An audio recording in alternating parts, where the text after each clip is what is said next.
Supreme court के फैसले से पहले मैं व्यक्तिगत तौर पर यह कहता था कि भाई लड़ाई नहीं, समझौता होना चाहिए, बहुत रार लंबी हो गई।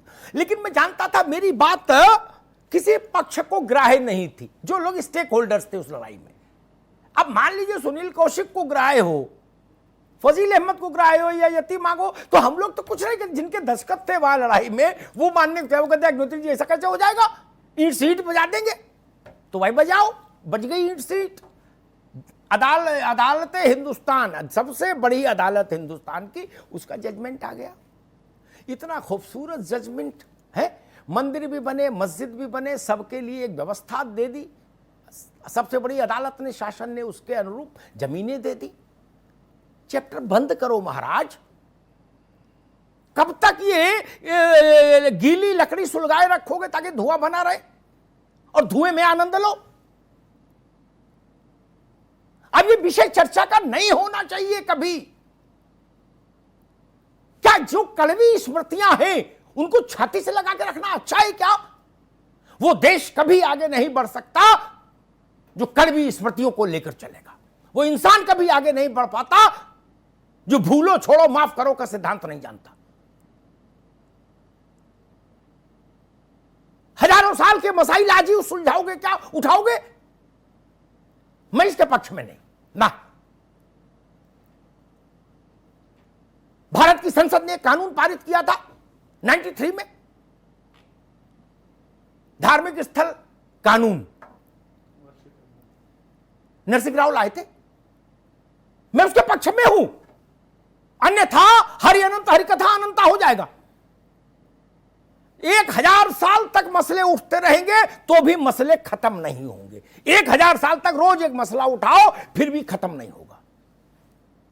अदालतें बैठ जाएंगी बोझ से, इतने मसले हो जाएंगे। क्या करिएगा? दुनिया के बड़े मुल्कों में कहीं ऐसा हो रहा है क्या? एक तो कोरोना ने विश्व भर की अर्थव्यवस्था को पंगु कर दिया, पैरालाइज्ड कर दिया। ऊपर से हम कौन सी तान छेड़े हैं? बोले ना जी अब लिस्ट बना रहे हैं। दूसरा कह रहा अच्छा बनाओ लिस्ट, तुमने मां का दूध पिया हो तो आ जाओ मैदान में लीजिए। मैं कह रहा हूं ननकू की रोटी का बंदोबस्त कोरोना ने जो छीन लिया वो वापस कैसे आए? रज्जाक के बच्चे स्कूल कैसे जाएं दोबारा? क्या ये अल्लाह की खिदमत नहीं है? क्या ये भगवान राम की पूजा नहीं है? और मैं पाखंड और हिपोक्रेसी के बहुत पक्ष में नहीं रहता, कई बार खामोश रह सकता हूं किसी के सम्मान में, लेकिन मुझे रुचती नहीं हिपोक्रेसी। पिछले 150 सालों में भारत की संत परंपरा का जो सबसे दैदीप्यमान अंतरराष्ट्रीय चेहरा है, अंतरराष्ट्रीय चेहरा जिसने भारत के दर्शन को पहली बार ग्लोबल फोरम पर रखा, वो है स्वामी विवेकानंद। उससे पहले भारत का दर्शन, संत तो भारत में विलक्षण विलक्षण हुए, शिरडी साईं बाबा से लेके बाबा नीम करोरी वाले बाबा तक, अद्भुत अद्भुत लोग, करपात्री जी महाराज, देवरा बाबा, अद्भुत अद्भुत लोग। लेकिन विवेकानंद हुए जिन्होंने ये शब्द दिया था, ये फ्रेज कॉइन किया था कि नर की सेवा ही नारायण की सेवा है, आदमी की खिदमत ही अल्लाह की खिदमत है। जब वो विदेश में थे विवेकानंद,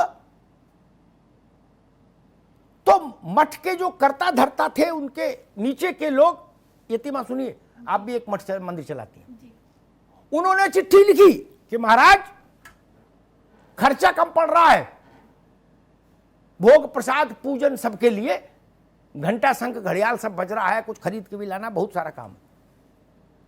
तो उन्होंने कहा 30 रुपया महीना और बढ़ाओ। क्या? विवेकानंद ने उस चिट्ठी का जवाब मालूम क्या लिखा? उन्होंने कहा जितना दे रहे हैं उसमें से भी आधा कम कर दो, उतने में पूजा निपटाओ और जो आधा बचे वो गरीबों में बांटो, आगे तो देने की बात ही नहीं। उन्होंने कहा जगदंबा इसी से प्रसन्न होगी। क्या विवेकानंद से ज्यादा बड़ा भक्त है कोई? उनसे ज्यादा ज्ञानी है, समझदार है क्या? इसीलिए मैं कहता हूं, इस्लाम के तमाम फकीरों को मैंने पढ़ा, उनके जीवन को पढ़ा। मूल बात क्या, पैगंबर साहब ने क्या कहा? तुम्हारा पड़ोसी भूखा सोए और तुम्हें नींद आ जाए तो समझो गड़बड़ है। यही ना है मूल बात। उसकी ओर क्यों नहीं चले?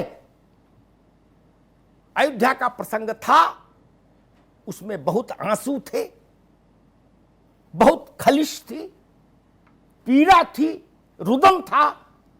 मैंने देखा है 33 साल एक पत्रकार के नाते बहुत नजदीक से है। मैंने कोठारी बंधुओं के परिवार से भी कभी कष्ट को देखा है, बहुत सारी परिस्थितियों को देखा है।